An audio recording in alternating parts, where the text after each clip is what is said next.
never say that they don't want to roar, so why do we deny our own light inside? Maybe we were made from stardust, so shine. Peace and blessings, family, and welcome to Labors of Love podcast. We are here to inspire, uplift, and enlighten. Each episode, we will be hearing from Black midwives, doulas, and other traditional childbirth supporters who have dedicated their lives to being of service to Black mothers and families in all aspects of the motherhood journey. This evening, I have the privilege of speaking with Jeonna Hodges, founder and owner of Divin Geri Endijén. Jeonna is a home birth midwife, certified birth doula, and certified lactation counselor. She has been assisting in bringing babies earthside since she can remember. In her adult career, Jeonna has attended over 905 births. Her goals are providing safe out-of-hospital birth options, decreasing Black maternal and infant mortality, educate Black birthing persons on their rights as a patient, advocacy, and education around postpartum depression. Thank you for joining us this evening. Welcome. So welcome. I am so grateful to have Jeonna Hodges with us this evening. I am looking forward to jumping right into this conversation. So we're just going to go ahead and get started.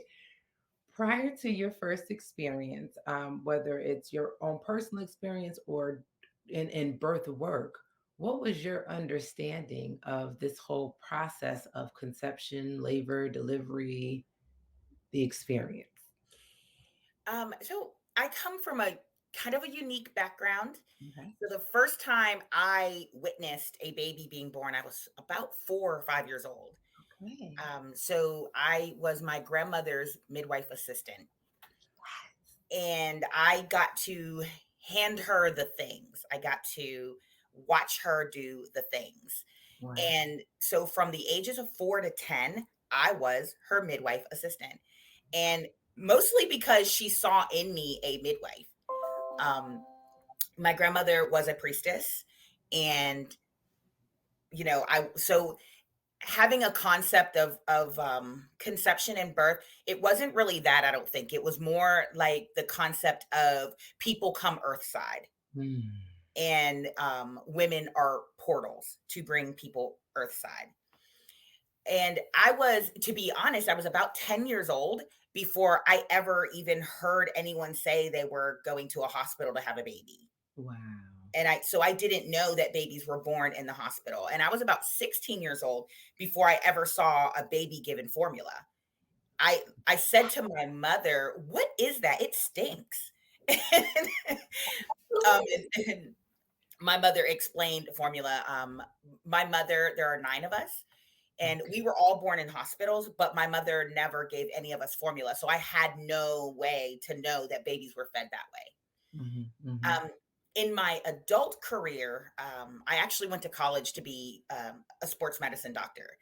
Wow. However, that wasn't the calling. It wasn't really, what I wanted to do. So I switched to biology. That wasn't really the calling, but the idea of becoming a doctor, that wasn't really what I wanted to do. I had a very traumatic birth at the hands of a racist doctor with my third child. And as I am trying to give birth to this baby, and I've got this man yelling at me, he had a midwife in the office, but the midwife was just as nasty as he was. So I decided that it would never happen to anyone else. And I didn't even know what a doula was. Okay. Later on that year, I met a woman who was a doula. And she was talking to me about it, and I thought, yeah, I need to be that thing. So I became a doula with the purpose of making sure that never happened to anyone else. And then as I've gone through my doula career, it has become, my mission has changed from let's make sure that doesn't happen to anyone else to let's save Black birthing people. Because the rate that Black birthing people are dying in this country is atrocious. So my mission has changed. Wow.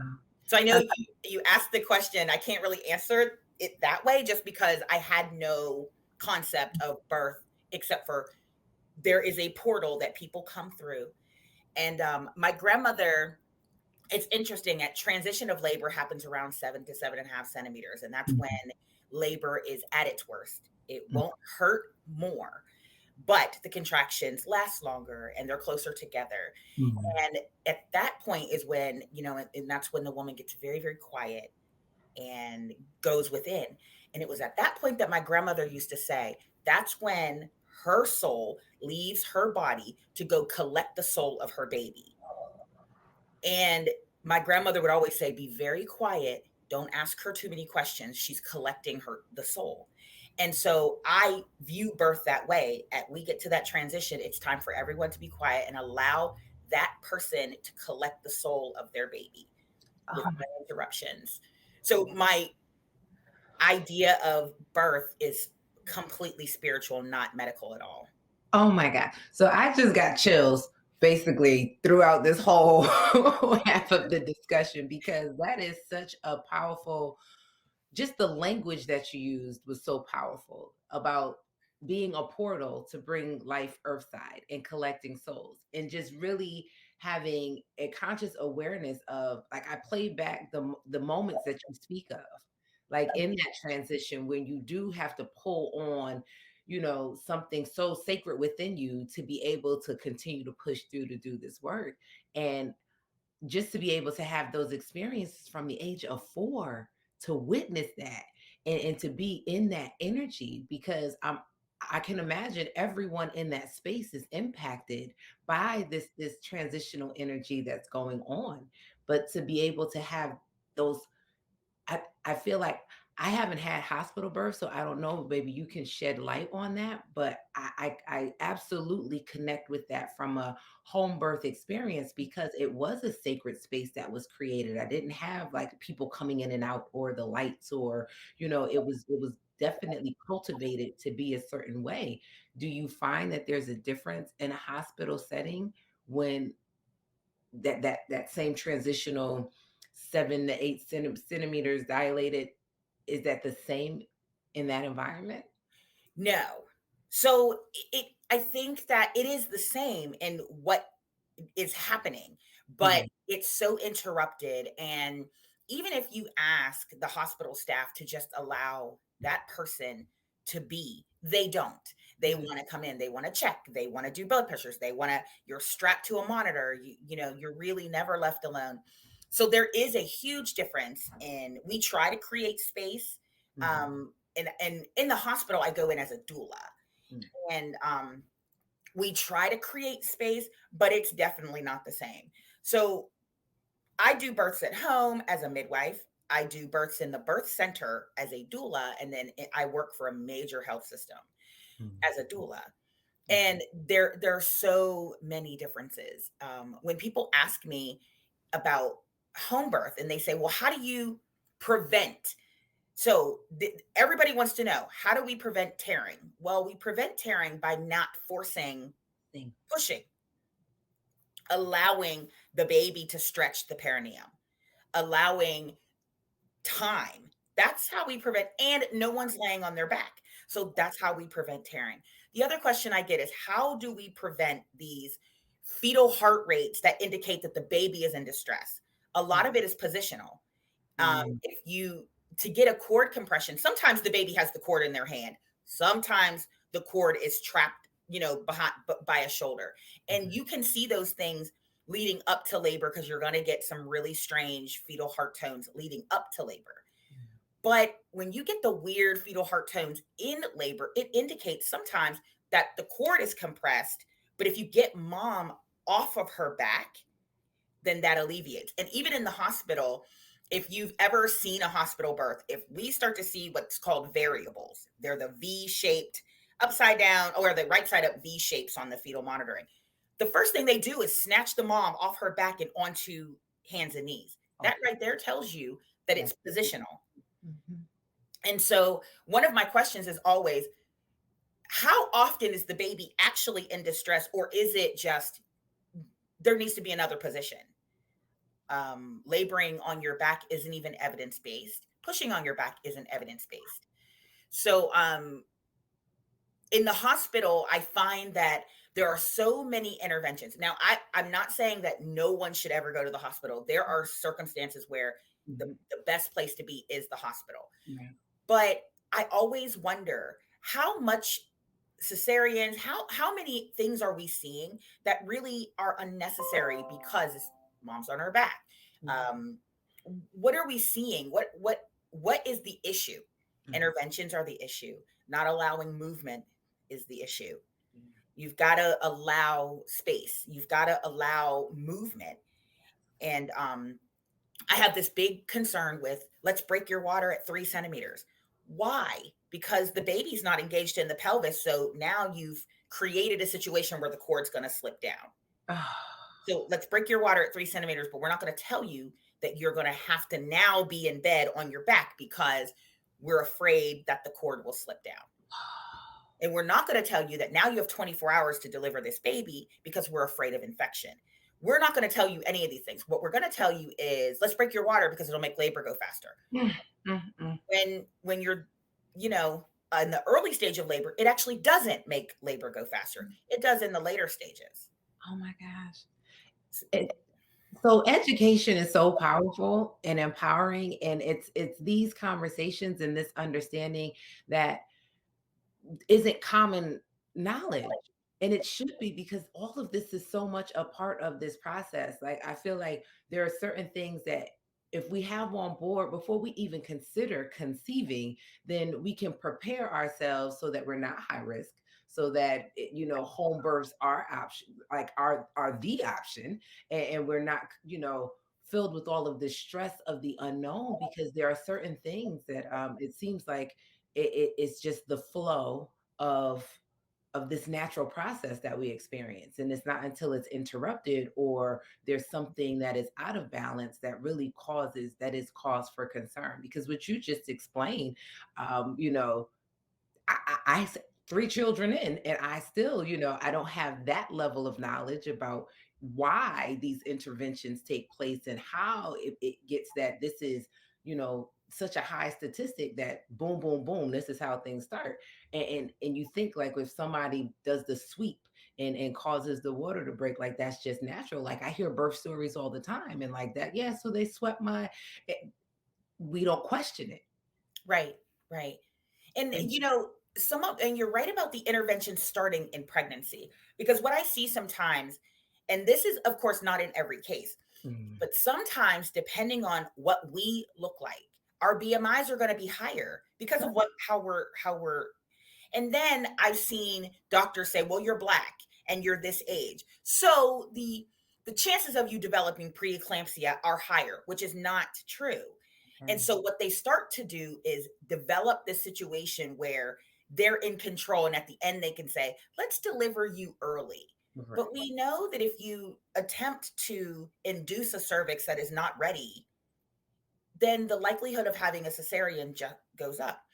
You can't be in labor for 80 hours trying to have a baby, and then maternal fatigue causes cesareans, and a lot of people don't know that, and then fetal distress. But if you're pumping Pitocin for 80 hours, your baby is going to become distressed. Your uterus is going to decide that it doesn't want to do any of this. Yes. In the hospital, there's a lot of starting an induction, having Pitocin running as high as it can for several hours, and then having to shut down the Pitocin because it's just too much. And then they restart it. It's a protocol. Let's stop it, restart. So education at the beginning, and you're right about how to take care of your body, preparing for pregnancy is something that we really need to do in the Black community. We need to prepare our bodies for pregnancy so that we can have our babies at home and we don't have to go into the hospital when it's not necessary. There's a lot of things that happen in the hospital that we take as this is normal. Yeah. But normal birth is to be left alone. When people ask me, well, what do you do? I don't do cervical exams. They're not necessary. I just really leave you alone. Do your thing. And if I see that there's something coming up that's not looking right, then we address it then. And for example, just recently, and I am very close. I see the moms. I got these fetal heart tones that weren't normal for this baby. They were normal, but not for this baby. Okay. So there's a physician that I consult with, and the physician was like, "But that's a normal fetal heart tone." And I said, "But not for this baby." Okay. And for disclosure, she knows that I'm talking about this because I asked Mhm. her in advance, and she said, Mhm. "Fine." Excellent. And it ended up being that that particular mom had a UTI. She had no symptoms, but she did have one. Mhm. And in that moment, the baby told me that something was wrong. Mm. And that's how much I pay attention to the moms. I'm like, no, this isn't normal for this baby. It's normal, but not for this baby. Oh, And me trying to convince the physician, and I'm just like, but it's not normal for this baby. I get it. It's normal, but not for this baby. I see this mom twice a month, and these are the heart tones I get. But today I got this, mm. and the mom had a UTI. And so those are the type of things that when you are having a home birth midwife practitioner, we are paying attention to that. We're not looking at these normal values. We're looking at what's normal for this baby. And my midwife preceptor says to me, "You know your babies." Not knowing all the babies. I know these babies of these women that I'm working with because Yeah. I work with them so closely. I know these babies. And Mhm. when they're giving me something that's not normal, I'm saying, well, this isn't normal for this baby. Mhm. And that's something that doctors lack. Doctors don't do that. They're looking at these values and they're saying, oh, it's normal. Right, right. And I truly appreciate that because to me, that is the definition of mother-centered care, right? Like that's the focus. It's more than whatever the class that you went through that said X, Y, and Z indicators. And I know for myself in my pregnancies, there were certain things that were standard and I had to do some research on because they kept coming back telling me that I was anemic. And then they wanted to say like things were high risk. But then I found information that was saying that basically these standards are based off of white males, like Mhm. what these levels are. And then after that, it's white females, but they don't take into consideration the differences in our bodies and what it is that we need as people of color. Right. So my levels might be lower, but they were where I needed them to be ideal for me, if Right. that makes sense. So as opposed to needing to be at a 12, like I was good at a 10. Right. Um, so just understanding that and working with someone who really took this on as it being me focused and looking at my whole picture and not just saying, okay, you don't check here, you don't check here, but looking at everything and saying, okay, no, you're good, as opposed to being like with an OB or someone who's just coming in and looking at my charts and saying, okay, this is off, that's off, whatever. So, I mean, there's such value in that. And also wanting to take that fear out of the the home birth experience. Like that is one of my primary goals because there the whole medical establishment to me feels fear-based. So Mhm. you go into these conversations when you're in such a vulnerable space of being pregnant and they want to tell you all the things that can happen that, is going to go wrong, basically, as opposed to the preparation for what is right. So just really appreciating this conversation and shedding light on the value of mother-centered care, the understanding that your body is capable of doing what needs to be done, uninterrupted to bring forth life, bring life earthside. So what you're saying and what you're sharing from that intimate, because you're in it. So Yes. you're seeing all of it. But it's just so insightful and it's so impactful. And I think listening to this is kind of like, well, I really want to know what my options are, right? Because I don't want to be in a situation where I'm putting to this intervention cycle that is the new normal. Right. And as soon as you step foot in the hospital, there are interventions. As soon as going to the hospital is an intervention. And then it goes from there. You have these standards and these hospital protocols, and you have the doctor protocols, and you have all of these things that you're battling. For example, you come into the hospital, you're laboring, you can't eat anything, but that's actually not evidence based. And neither is continuous fetal monitoring. But you don't know that. You get hooked up to the monitor and it's not actually indicated or evidence-based. And I had a doctor say to me, I don't like to do it. I have to because that's the hospital protocol. I don't like to do it. And when I asked her why, she said, because if I'm monitoring your baby for hours, I'm going to see something that indicates a cesarean is necessary. But it may not be the case. It may just be, I saw something that indicated a cesarean was necessary, and we have to err on the side. Once you have that one thing, you gotta do something. Wow. And I had a midwife say to a patient, which was really funny, and she said, I got one high blood pressure because when you came in, you were very nervous, very upset, and took another one, and that other one was normal. And she says, we're going to use this one because if I use the other one, now it's in your chart that we have one high blood pressure. And if we get another one, then we start this whole chain of events. So we have to understand that there are practitioners in the hospital that'll be very honest with you about it, but we have to understand that that is what happens. For example, if you've ever been depressed and you go to your doctor to seek treatment for depression, once it's in your chart, no matter what you do, you'll go to the doctor with any type of pain. They're going to attribute that pain to the fact that you were depressed at one point in your life. Wow. And that is exactly what they do in pregnancy. If you've had preeclampsia one time, it doesn't matter how many babies you've had after that. They still make you high risk because you've had preeclampsia one time. Wow. And so understanding that we're walking into this health system that says if we see one thing that's out of normal, we're gonna say that this isn't normal. And my daughter had a cesarean for her first baby. She developed preeclampsia and then developed HELLP syndrome, which is like eclampsia, and it's marked with seizures and things like that. But she developed HELLP syndrome in like 10 hours, and the baby was breech, and they were like, we cannot. And at that point, it is dangerous. It's the same thing that what happened to Beyonce. She developed preeclampsia and then HELLP syndrome. And so they delivered the baby. Her next baby, she says, I want a vaginal birth. She was a great VBAC candidate, which is a vaginal birth after a cesarean. Perfect. And she said, and I want to go unmedicated. The doctor that came in said to her, I heard you want a natural birth. All birth is natural. But he said, the minute you ask me for anything, it's no longer natural, and you're going to be probably getting a C-section.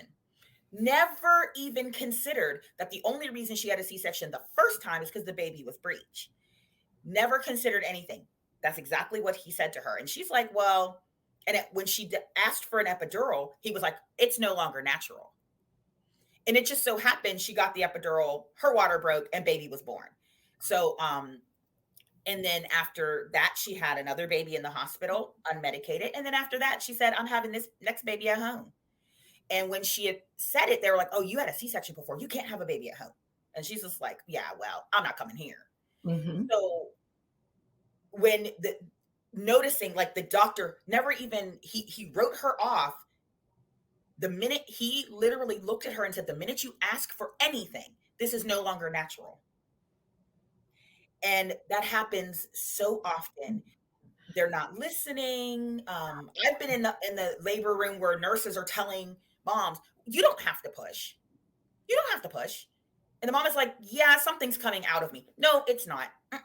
You're wrong. Don't listen to your body, and everything is punitive. Like you can't change your mind. Like don't listen.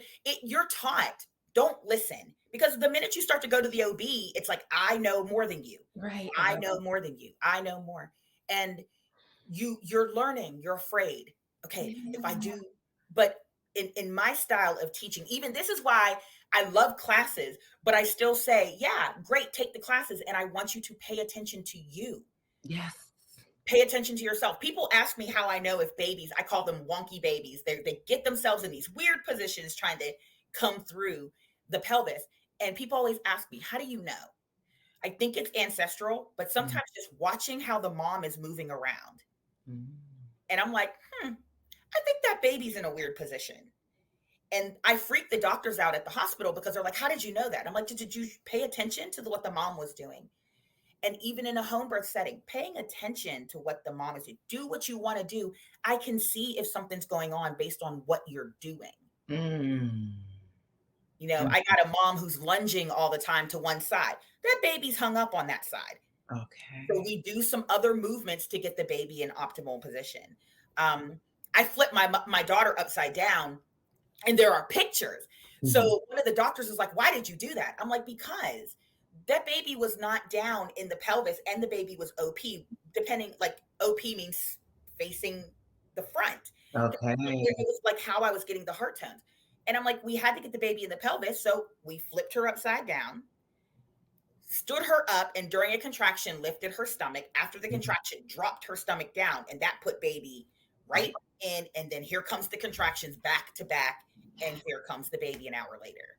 Oh my gosh. So this is after hours and hours and hours of her laboring, like nothing's happening. And I'm like, that baby's weird.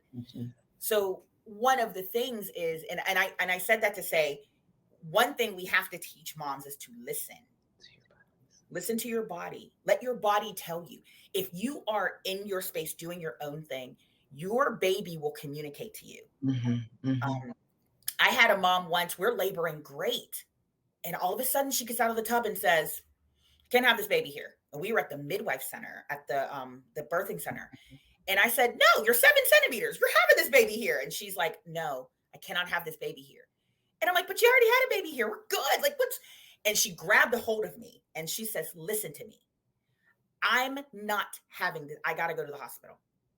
And we got to the hospital, and sure enough, this baby was like face presenting with a shoulder locked, like down in the pelvis. And it was like elbow down in the pelvis. And so she has a C-section. And I said to her, I said, what made you do that? And she was like, I'm sitting in the tub and I'm listening to my baby. And she's like, and I heard his little voice say, Mom, can't get out like this.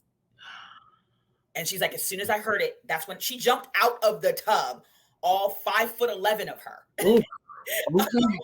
and I'm 5'5.5", and she grabbed a hold of me like, I'm not staying here.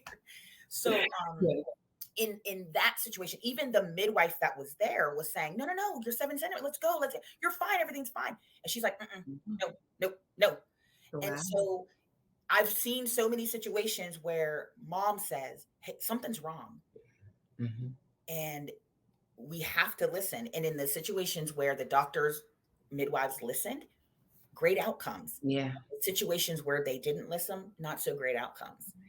Right. So we need to listen. We need to teach moms. When they ask me, how do I know? In the doula side, how do I know if I go to the hospital? I said, what do you think? What do you think? Just like the standard of if you're not getting a lot of fetal movements, wait the 2 hours. If you don't get the 10 fetal movements in 10 hours, wait an additional 2 hours. Right. No, if you don't get the right fetal movements in 2 hours, go, because that your baby is telling you something's not right. But in the OB world, it's like, wait, drink something sugary and wait another. Me, I'm like, in 1 hour, you're not getting something right. Drink something sugary. Let's see what happens the second hour. You still don't get anything good, go. If your gut tells you to go, go. Yeah. So I think teaching birthing people that you know what to do, even if it's, I need to go to the hospital, what to do. Absolutely. And I think that has to happen. That doesn't happen on the hospital side of it, but it does happen in the home birth side. I ask a lot, well, what do you think? It's like, I'm just nervous. Okay, let's talk it through. Yes. But teaching people that they cannot trust their body is never. And as Black people, we are always taught we need to ask a white person how we feel. Right. That doesn't make any sense to me. We need to. I just told someone this yesterday. Like, my grandmother delivered thousands of babies and only lost one. And there's something to be said about that. Absolutely. And there was no medical equipment. There was nothing. It was merely her paying attention, listening, and letting the mom do her thing. Yeah. So that's what we need to do. Absolutely. And that is an amazing segue. I mean, we could talk about this for hours. Like this conversation has just been so um, satisfying for me. Just what you're sharing and the points that you're making, I feel like it needs to continue to just resonate and resound as far as it can, because this is what we need.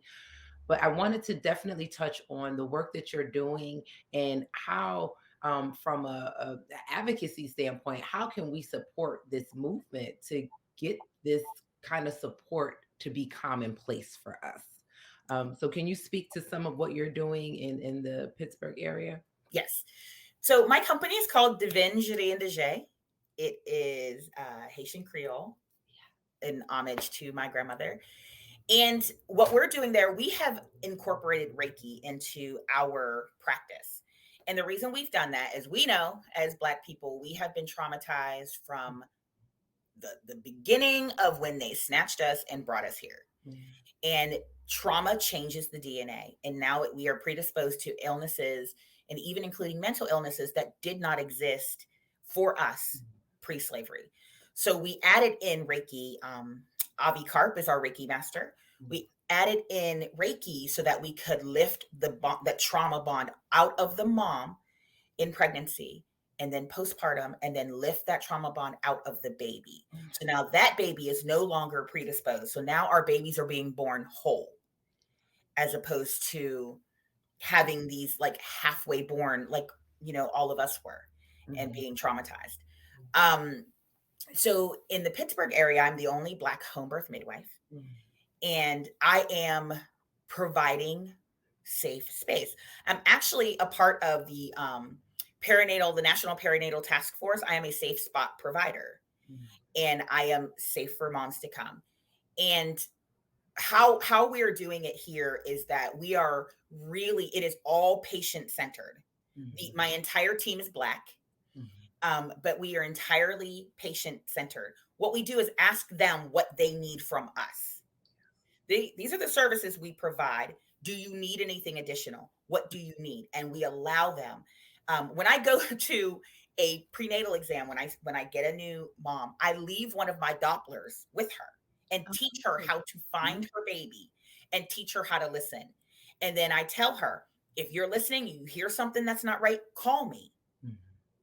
And I'll listen with you. And then we talk about it. So I'm literally teaching them how to care for themselves, teaching them how to know if something's not right. And we do the same thing with our doula clients. I'm teaching them, these are the questions that you ask when you go to the doctor. These are the questions that, every time you go in, have a list of 10 questions. When doula clients say, I want to be able to do this, this, and this. Okay, let's start talking to the provider now. You need evidence. So I give them the evidence so that they can print it out and take it to their doctor and say, this is the evidence behind what I'm asking for. So we do a lot of teaching. And in the midwife space, we do a lot of, in my head, if I hand you a Doppler, teach you how to find your baby, teach you how to count the movements. I'm teaching you how to know if something's not right. Then I'm teaching you how to listen to your body, and I'm teaching you how to trust your body. And trust, even when the pain gets the worst, you're going to trust that this is part of the natural process. Absolutely. And then you're also going to trust when you know that something's not right. So that's what we are doing that is very different than some of what the other home birth practices or even doctors are doing, literally teaching them. Because it's funny because I said to my daughter, where are all of my Dopplers? And she says, Mom, you keep leaving them everywhere. and I just order more. But all of my midwife clients have a Doppler. Excellent. One of my Dopplers, and they just give them back when the baby's born. The other thing that I do that is very different is that I give them my birth tub. And I give it, I mean, they give it back to me after the baby's born, but I give it to them. I take everything to their house at 36 weeks. And we go through the kit.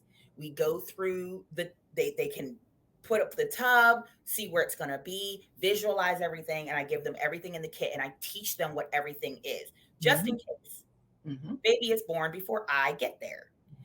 And that gives them a lot of, I had a husband say, wow, like I have everything right here. I feel safer now because everything is here. 36 weeks, they have everything they need at their home. Wow. And that's another thing. It's really teaching. My prenatal visits, if the family members are nervous about the home birth, they're there at the prenatal visit so they can ask me questions. I taught someone's mom the other day how to use the Doppler, how to find the baby. And so I'm going back to what my grandmother did. I watched her do prenatal visits with everybody. Then we move on to breastfeeding. I'm teaching dad how important it is for breastfeeding. And I'm teaching dad how to support breastfeeding. And then I'm teaching dad, how do you bond with the baby that's not just changing diapers because mom is breastfeeding. I'm teaching, and it's constant. It's like a family thing. I'm sitting in the living room. We're sitting on the floor. We're playing with my breastfeeding doll. I'm teaching dad how to know if the latch is okay. And then another important thing is I'm teaching support people. I'm teaching family members. I'm teaching partners what postpartum depression looks like. Yes. How to know that there is a problem. How to know that this is more than the baby blues, and not to ever say, but the baby is healthy.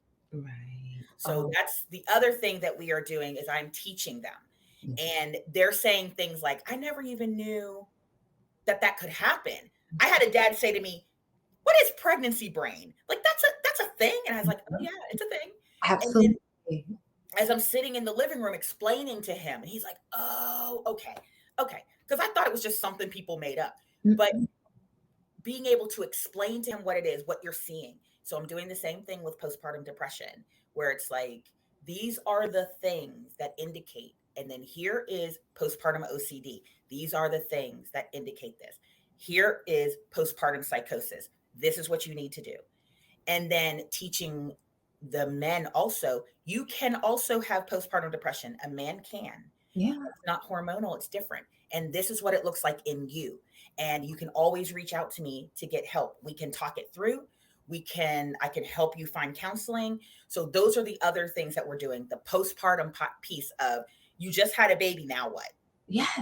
So are you offering any of this virtually, or is this only for your local clientele? Right now, it's for my local clients. I'm actually becoming trained as a birth trauma counselor because the hospitals keep pushing out traumatized Black people, but everybody that treats birth trauma is white. Right. So I'm becoming a birth trauma counselor. But I don't mind. I thought about the possibility of even offering to people what postpartum depression looks like. But I think it's very, very important. I have a good friend who has a foundation. His wife committed suicide at 5 weeks postpartum. He tried everything to get her help, and nobody would help him. They kept saying, see her in 6 weeks. Oh my gosh. The only reason he knew something was wrong is because someone had told him, someone had taught him. And, in our community, it is, but the baby is good. And that's, yeah. And then, and if you're a man, God forbid, as a man, that you say, I'm struggling. I did have a father say to me, now what do I do? What do I do? And we were able to talk about his concerns and his fears. And because he was like, everything is focused on, her, and I'm focusing on her, and this is great. But what do I do? And I'm just like, okay. He's like, I don't think I'm going to be a great dad. And I always say, when people say this, I'm like, well, do you want to eat the kid? And they'll start laughing like, that's so ridiculous. And I'm like, okay. I say that to say, the fact that you even asked me means you're going to be a great parent. So let's talk through your fears. And it was great. He just sat there, he talked to me, and his wife was like, I didn't even know he was concerned about anything. Have an outlet to give voice to it. Yeah. Right. And I create such a safe space that he felt that it was safe to say, I'm worried. Yes. Yeah. I can get her through the labor. Yep. Yep. Even if I have to catch the baby. Great. Okay. What happens once the baby gets here? Yeah. And so how do I bond? If she's going to breastfeed, how do I bond? Like, how do I bond just changing diapers? And I'm like, well, that's unfair to say you bond by changing diapers. This is what skin to skin, when a man does skin to skin, this is how it's important for the baby. This is how you're going to bond with the baby. So providing that space family-wise. I had a grandmother say, I'm really scared. And we just sat down and talked about her fears with her daughter having a first-time baby. I'm scared. You're having this baby at home. What do you mean? I And know. Yeah. right, and so having the families involved, having the family support, having doing education with the families, that's one thing at Divin that we provide that other places don't. Sometimes people are like, oh, this person isn't supportive, we don't want to have them at visits. No, I want to have them at visits. I want Yeah. them to ask me questions. Yeah. They do background checks. Okay. And They're so following me on Facebook. we got to do a screening. That is so important. So just so that people know how to get in touch with you, what are the best methods of contacting you and finding out more? Is there a website? Is there any way that you could share?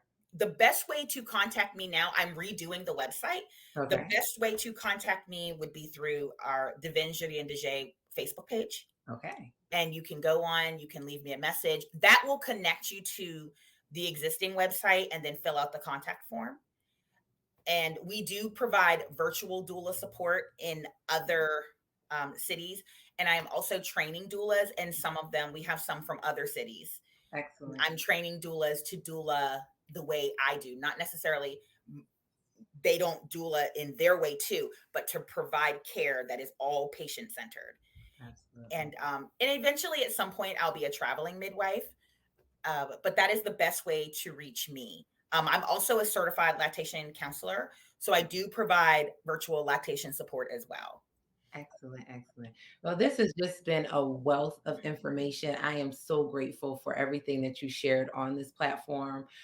It's been valuable to me, and I'm sure others can find so much richness in what it is that you've, brought to this conversation. So please, if you're listening, share, share, share. We cannot have these kind of conversations enough. I think this dialogue has to continue. I absolutely want to have you on again because there's so many other things that can be drilled down on and discussed. And I just your energy and what you bring to this from start to finish, just the whole portal conversation and rethinking how we even speak about this process is just phenomenal to me. So I will have your links in the description so they can just click on it and get to you. But thank you so much for taking the time out to have this conversation. Thank you for having me. Absolutely. Absolutely. Thank you all for joining us. Peace and blessings, family.